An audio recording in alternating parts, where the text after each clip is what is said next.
currently. When would you go to the OMB? You haven't said the other side, sir. No, sorry. Sorry, listen, this is really important what he's talking about. This gentleman is correct. We all have need to talk here. I think my question's important. I'll email both John and Jennifer. Well, I'm happy to answer it because it is important. One of the things that is difficult about any of these processes, particularly with, they're actually driven by the developer, not us. So when might this go to the board? Well, it might never. Or what's the earliest it could go to the board? Yeah, but by the time it would be at the board would be another 6 months. So the earliest, if tomorrow the developer decided to go to the board, which he's made very clear that's not his intention, it could be at the board in 6 months. Or we could go through a year or a year and a half working group process. That could happen too. Again, it will be driven by the developer and driven by the community. And frequently what we see in working group processes, we'll set up a working group and we'll say, okay, it'll be between 2 and 5 meetings. And there ends up being the number of meetings that you need to get to the consensus point. If you're working with a developer who's really committed to coming to a consensus point, and then in the worst case scenario, what happens is you have a working group, you come to a consensus point, you present the proposal to the community, and then other people in the community stand up and say they don't like it. And then the developer goes, screw it, I'm going to the board. So in an ideal scenario, you create a really representative working group, and you work really hard in that working group. And I disagree with what you said, but that I didn't answer your question. That working group is something very real. That's a negotiation process to come to an outcome. It's something very real. It leads to a tangible outcome. The study is something very real that leads to a tangible outcome, and both of those are underway.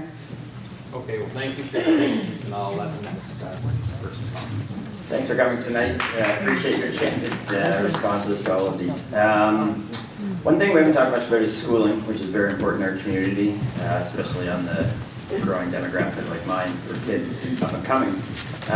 In these developments, the last time we had a conversation, there seemed to be a pretty big disconnect between planning and TDSB, which was a bit disappointing. So how do you keep TDSB up to speed or engaged or involved with your vision of long-term, but also in the short term of, do we really trust that they are have the right vision as well for the community, for the planning?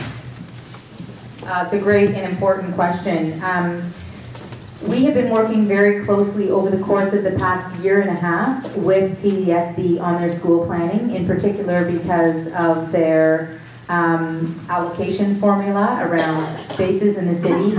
And we, in fact, have been sharing a tremendous amount of data and analysis to ensure that they can be connected to what we see coming down the pipe in terms of areas that are changing and growing. So we've been working at a working group level in a very tangible way. This has never happened before. This is happening for the first time ever, where they're bringing their inputs, we're bringing what we know about the pipeline, and where there's approved projects, for example, that are not necessarily built. And then we're doing a demographic analysis and using that to inform the school planning. At the end of the day, we don't do the school planning, but we're working in a highly collaborative relationship for the first time to ensure that we're creating and responding to the needs that exist in various parts of the city. This is linked into the Community Hub strategy, which the Premier has been a strong supporter of, and the Community Hub strategy is a big part of it, is about ensuring that we're not disposing of existing schools, but using them as community assets so that we can better accommodate the ebbs and flows of change in neighborhoods, which is a very tricky thing to forecast and predict. That's promising. Thank you very much.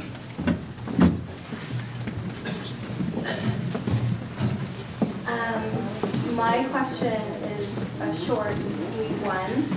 I'm not sure if you can hear me. No? Speak up? Okay. Too short. I'm too short. My husband and I bought our first house in Leaside a couple of months ago. We are directly in your target area. We're at Laird and Eglinton, one block in on Laird. And all of our neighbors lately have been tossing around a very dirty word that's making us very nervous and is keeping us up at night. So I'm hoping that you can assuage our concerns, and I'm not sure if this is a question for the city solicitor or one of the planners. Expropriation is a word that all of our neighbors are using, and we're in North Leaside, in and around your target area, it's a big concern. Do we have anything to be concerned about?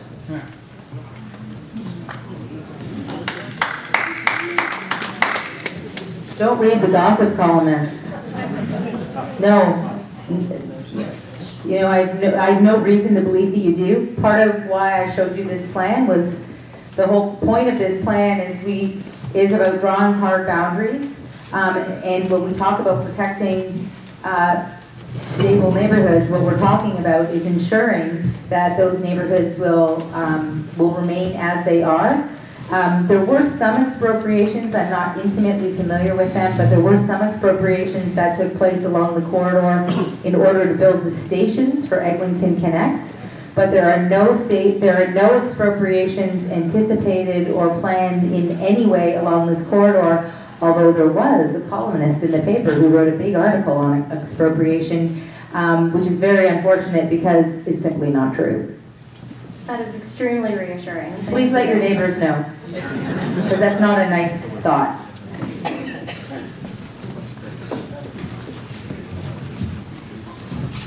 Hi, my name is John. I'm a young father. I'm in your target demographic, 20 to 35. Just moved to this neighborhood. Family has a long history here, though. And I just have a question because I'm looking around and there's the development that's happening basically because of the LRT. I mean, the LRT is coming through and I get the impression that development charges are needed in order to pay for that LRT. And I thought about other examples of mass transit in the city, subways that have higher capacity than the LRT, and why, for instance, around the Bloor corridor, you rarely see a building more than 3 stories high, whereas now we've got a subway or an LRT that needs to be paid for and development charges that need to be levied for that. Is there any movement, any thought in the professional development circles that perhaps we could use development charges system-wide to pay for capital improvement in mass transit of the city? For instance, Sorry, maybe I should just pause you there, because I see there's a few more people that want to speak, and I just want to correct you, because that's not actually how it works. The development charges are used citywide. They don't pay for the development on Eglinton doesn't pay for the infrastructure on Eglinton. In fact, Eglinton is paid for by the province. It's a provincial investment. Development charges are collected by the city, but development charges are collected by the city, but those charges apply to they are distributed citywide. The reason why you see development being proposed on some sites in focus areas is because they can accommodate intensification. The reason you don't see some development on some areas where there might be a subway line is because there are single-family homes that come right up adjacent to the infrastructure, and you cannot put a mid-rise building, you cannot intensify.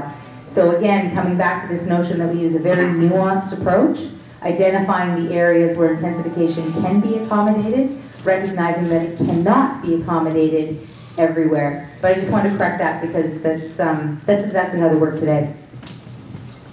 okay, now on Laird, there's a development proposal for a mid-size 10-story approximately building that would be right adjacent to single-family backyards. And 660 also. So it seems like you know, the comparator neighborhoods around mass transit, around the rest of the city, that my feeling that there's some inequity there between our neighborhood and those neighborhoods needs a warranty explanation. That was the basis of my question. Right. It's just my thought about it. So a couple of things. One is that Councillor Burnside has asked us to incorporate into the Laird focus area some of these sites along Laird where there have been proposals for intensification, so they will be studied in the broader planning context. At the same time, we do in fact recognize that on main arterials or on our avenues that we will see higher intensification that will likely be mid-rise, but that mid-rise ranges in all areas of the city, from anywhere from 6 to 11 stories. Once it goes over 11 stories, it goes into the tall buildings, and then the tall building guidelines apply. So it's absolutely true. If you live 2 houses down from a large site on Eglinton that has a lot depth to accommodate a mid-rise building, and that area has been rezoned for mid-rise, yes, there will be a mid-rise building on that main street. The main streets will in fact see mid-rise development. That's absolutely where we are directing that growth. Is there anything special that the people on Bloor did politically to keep that kind of development?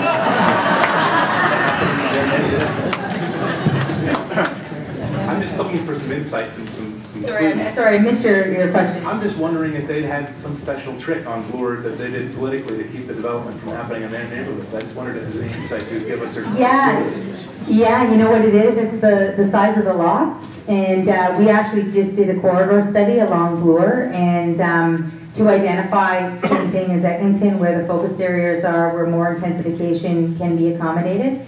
And there actually aren't very many. On St. Clair, we introduced something called a neighborhood transition zone, whereby if there was a house directly to the north or south of the potential development partner parcel, and there was a willing buyer and a willing seller, that house could then be integrated into the lot frontage on St. Clair. As a result, you could create enough lot depth to put a mid-rise building on St. Clair, again, in keeping with our policies around intensification. We proposed that for Eglinton, but in most places they got taken out by City Council.